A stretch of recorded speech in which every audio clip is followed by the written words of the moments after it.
Magandang araw sa ating lahat. Ito po si Nico Fabian once again. Nandito naman sa programa natin, Nick Talk, Daily Talk with Nico. And today is August 22 na po. And it's Saturday. Weekend na tayo po. Kumusta? I hope everything is running smoothly sa mga buhay natin.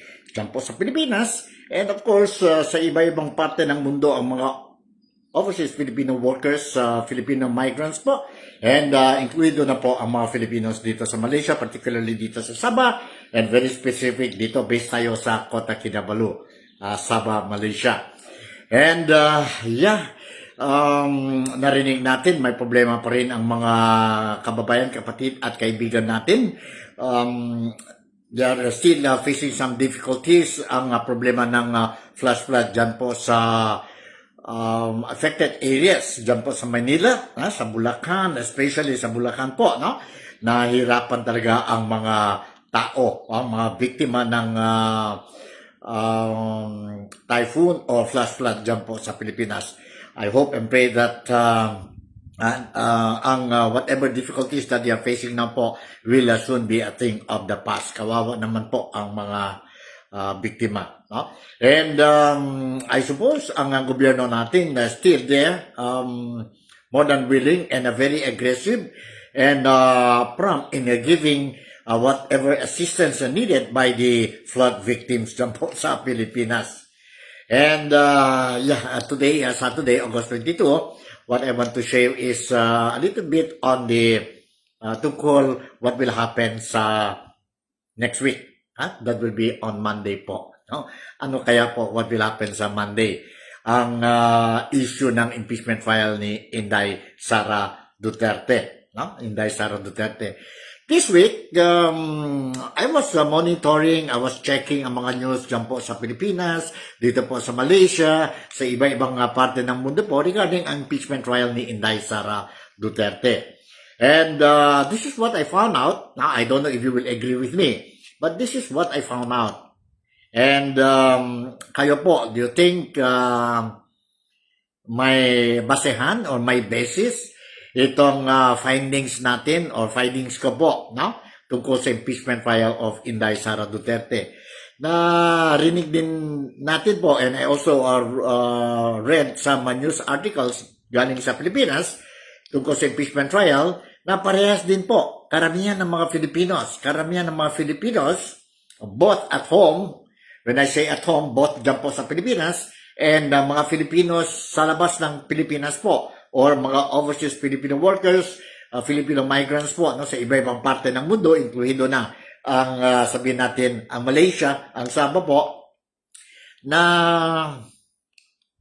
kunti lang ng mga Filipinos who are watching itong sabihin natin impeachment trial ni Inday Sara Duterte, no? Which started last kailan ba yun? July ba yun? Early July. And ongoing pa po, although it was postponed twice na po dyan sa Senado last week or this week po dahil sa bad weather condition po. Tuesday and Wednesday, wala tayong impeachment trial proceedings ni Inday Sara Duterte dahil po baha, no? Nabaha ang Manila and hindi na hinto ang ulan dyan po sa Pilipinas po o dyan sa especially dyan po sa Metro Manila area, no? That includes even Bulacan, the province of Bulacan po, and Pampanga, and iba-ibang parte dyan po sa Luzon, baha na baha hanggang ngayon. Kawawa naman po, no? Bakit dito na baha? Dahil many people are saying it is because dahil sa flood control project scandal, no? Kung natuloy lang sana lahat ang mga flood control projects, no? Intended, no? Para sa mga tao, no? Sana po menos ang sacrifice o menos ang negative effect of the flash flood sa mga affected areas po. But unfortunately, some irresponsible, greedy politician natin dyan po sa Pilipinas, instead of making a reality itong mga flood control projects sana po, no? Na what happened is they stole the money, they pocketed the money, and ito na po nangyari sa ating ngayon po sa Pilipinas. And dahil dyan po, galit na galit ang mga Filipino po. No? Ang mga Filipino, karamihan ng mga Filipino, galit na galit. At saka ang trust and confidence sa gobyerno po, nawala. Mayroon naman siguro kunti, but hindi talaga as strong as like at the time of, I hate to compare, but as strong as the trust and confidence giving to the previous administration, and that is spearheaded by former President Rodrigo Roa Duterte, and of course other administration, other presidents po, kagaya ni Noynoy Aquino, Corazon Aquino, Estrada, si Gloria Macapagal Arroyo, si Ramos, no? Hindi what is happening ngayon po sa Pilipinas ever since si BBM o si Ferdinand Bongbong Marcos Jr. Took the helm in starting 2022 po, immediately when he was elected as a president of the Philippines, as president of the Philippines, the 17th, if I'm not mistaken, 17th president of the Philippines po. Nagalit, and a lot of people are not happy with how the administration is now managing our country. Grabe ang utang ng Pilipinas, grabe ang mga bilihin na mga sabihin natin essential goods, no? Diyan po sa Pilipinas, mahal na ngayon po, plus itong conflict sa Middle East, at taas ang presyo ng langis natin, ng mga gasolina, mga diesel, no? Petrolyo. So, dahil dyan po, plus ang incoming mga typhoons natin, hindi tayo ready to overcome itong mga negative effect dahil sa flood control project scandal. So this is exactly what is happening sa Pilipinas ngayon. Karamihan ng mga Filipinos, especially those areas being affected ngayon po, no? Na ano talaga po, nahirapan talaga ang buhay nila po. So, let's hope and pray that this problem will be a thing of the past. But anyway, let's go back sa ano natin po. Sa issue natin tungkol sa impeachment trial of Inday Sara Duterte. Now, of course, not only in the Philippines, but also dito po sa Malaysia, mga Filipinos po, I noticed po, na karamihan ng mga Filipinos dito sa Malaysia, and that includes other Filipinos, overseas Filipinos abroad, and also in the Philippines po, na menos ang interest nila to watch ang impeachment trial of Inday Sara Duterte. No? They pay less attention na ngayon sa impeachment of Inday Sara Duterte dahil sabi nila po, no? Dahil sabi nila, mahaba daw yon na impeachment trial ni Inday Sara Duterte. And they don't really understand mga debates doon po, no? Doon sa ongoing impeachment trial of Inday Sara Duterte. And surveys shows, no? Surveys shows, while most of people know the trial is happening, only about 13% lang po. Imagine, 13% lang follow proceedings closely. Huh? Many admit that they no longer keep up with the every updates, finding the process too slow, mabagal na po, and very technical, as well as very hard to understand. Technical yun po kasi mga lawyers yun po, no? So mga ordinary Filipino, they find it medyo siguro mahirap to understand ang whatever debates or discussion or issues being tackled during the impeachment trial ni Inday Sara Duterte.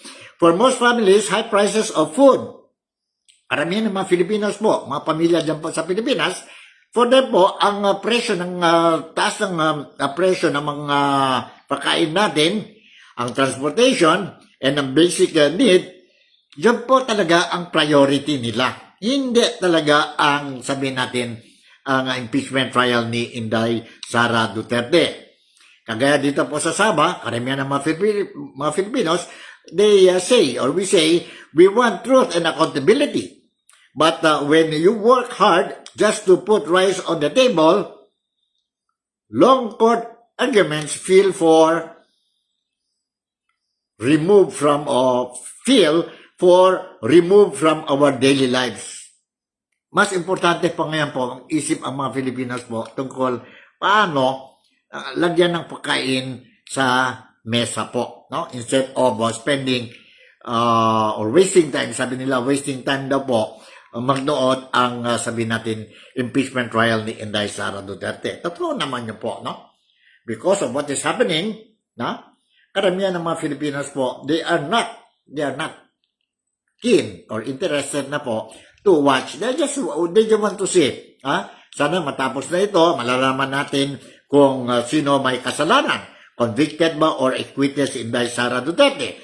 Many who follow the early sessions closely now say that only they just glance, they see ang sa online na mga news po, no, tungkol sa impeachment trial, but hindi na talaga sila interesado to really sit down sa television and sabihin natin, watch the day-long proceedings of the hearing po, no? And even so, most remain fair-minded, no? They are not closing their minds, but simply waiting for clear, solid evidence instead of endless legal exchanges. Medyo na talaga po ang mga tao po, no? And 13% lang po. Remember, you just imagine 13% lang po who follow itong impeachment trial ni Inday Sara Duterte. Sa palagay ninyo po, what do you think? No? Ano kaya mangyari? You know, ang pagdating naman sa examination, direct examination sa witness presented. Ngayon, witnesses are being presented by the prosecutor team, ang gobyerno po, no? And it is their obligation, it is their responsibility to show evidence ang allegation nila tungkol sa Inday Sara Duterte. Ibig sabihin po, ang defense team na naman ngayon po, ang grupo ni Inday Sara Duterte, it is not their obligation to show proof na hindi totoo ang allegation ng prosecutor team. Now, it is the prosecutor team should show evidence, show proof na may sabihin natin na grave threat si Inday Sara Duterte, may misuse of confidential funds, may bribery, and tungkol sa ill-gotten wealth. So, yun ang apat na impeachment articles against Inday Sara Duterte. No? And, nakita natin po, medyo, I agree, mahaba ang, no? Ang, sabihin natin, proceedings, no? Especially itong mga witnesses, no? Mga witnesses. In fact, on Monday, we are going to see the continuation. Hopefully po, good weather na sa Monday, although expected na naman po tayo by Sunday may darating na typhoon dyan pa sa Pilipinas. Sana lang po matuloy na po and mag-speed up na itong impeachment trial. And sana naman po itong impeachment trial, instead of doing it in the morning, no, from 10 a.m. hanggang 3 p.m., they would change the schedule from 3 p.m. onwards para andi na po ang hearing for the day. No? For the day. Sa ngayon po, they have to cut it kasi they have to prepare for the plenary session of the Senate at 3 o'clock or 4 o'clock po. So, that is the problem that bakit medyo nahaba ang ang sabihin natin itong impeachment trial ni Inday Sara Duterte. No? Inday Sara Duterte. So sana lang po by next week, I hope, but I was going to understand the impeachment court, no? Ang mga senator judges now, they are already looking into the issue wherein last week or this week yata yun po, si Senator Judge Mick Subiri already proposed na kung pwede, we will change ang schedule ng impeachment trial of Inday Sara Duterte Monday, Tuesday, Wednesday at 3 a.m. onwards or maybe dagdagan pa ng araw po, no? para at least mabilis ito. Because if a lot of people are already speculating na hindi ito matapos by next month. It might be by October, November, or even sa next year pa ito po. No? Kung ganon ang sabihin natin, ang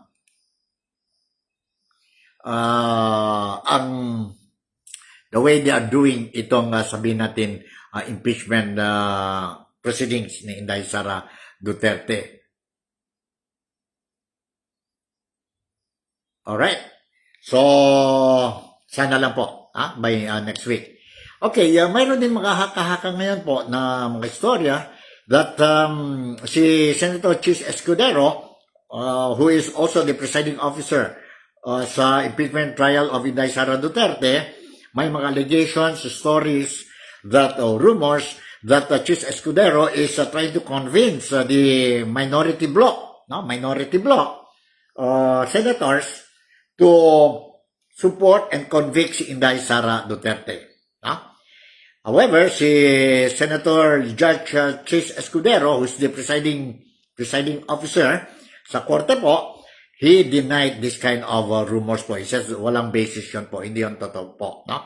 He's a very fair. No?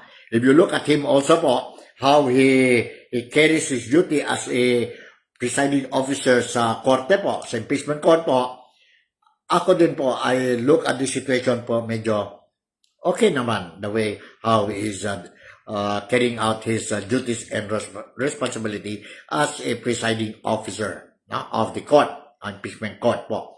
So there is no truth on that thing. Mayroon din mga istorya ngayon po, no?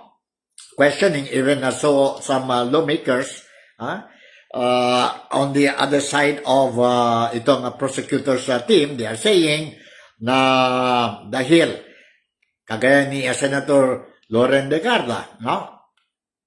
On sick leave pa siya po, abroad siya, no? She's not in the country. Now, they say mahirap na po if they are not going to attend ang hearing, and it will affect ang voting at the end of the hearing po. No? So, they're calling to lahat mga senators, if possible, they have to attend po ang hearing, so they will qualify for casting their votes at the end of the proceedings or at the end of the trial po, whether to convict or acquit si Inday Sara Duterte. And there is also talks that they say if these people will continue to be absent in the trial, ongoing trial po, no? Baka they will change ang threshold, ng impeachment trial of Inday Sara Duterte. Sa ngayon po, because we have a total of 24 senators, so ang threshold po is 16. It means 2/3 of the senators po, or 16 of the senators must vote for the conviction of Inday Sara Duterte, and if they will not be able to get that number, 16, it's very difficult po, no? If they will not be able to get that number, it means si Inday Sara Duterte will be acquitted, no? And those who, kagaya nila Marcoleta or si Senator Bato de la Rosa, no? He is still hiding. Now, if he cannot vote during the final day of the voting po, so it means it will not go to the conviction number, no? It will go to the acquittal po. Kaya nga, mahirap talaga to convict an impeachment officer during the impeachment trial. The Constitution made it so difficult po, so that it will not be used by politicians po to impeach somebody who's been elected by the people. That is how difficult it is to impeach an impeachable officer, no? Elected officer.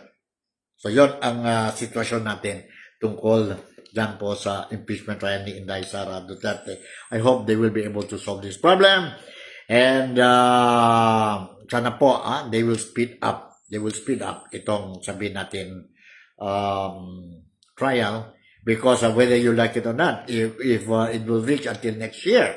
Remember, by, I think, September already po, no? Nandiyan, you can already feel ang election fever natin dyan po sa Pilipinas. And definitely, by December, marami na yung mga gimmick-gimmick dyan po. And when we start the year 2027, remember po na malapit na yun po ang filing of a certificate of candidacy. And that will be done in October. So kung maabot pa itong impeachment trial of Inday Sara Duterte June, July, August, September, na mahirap na po. No? Mahirap na po. Kasi election fever na. The moment, by next year, October, the moment they will file the candidacy, no? O nang mag-start na po ang, sabi natin, is it filing of candidacy? Ma-dissolve na po ang Kongreso? Or once it will start ang, ano ito po, ang campaign period. I will check on that thing, no? But normally po, parang wala na yan po, no? The moment na ano na po ang ang klaro na ang mga kandidato po, no? Ang mga kandidato for the presidential election that will be on 2028. May yun po, no? And may mga haka-haka din po na baka hindi din matuloy ang 2028 presidential or general election. Sino-sino po mga kandidato po? Now, as of today, whether we like it or not po, kung election bukas po, the number one candidate for the top post as president po to replace BBM is of course si Vice President Inday Sara Duterte. Surely, tomorrow the election will be held, then surely overwhelming ang election result ni Inday Sara Duterte. No? Now, sino-sino po mga possible forecast candidate for the top post?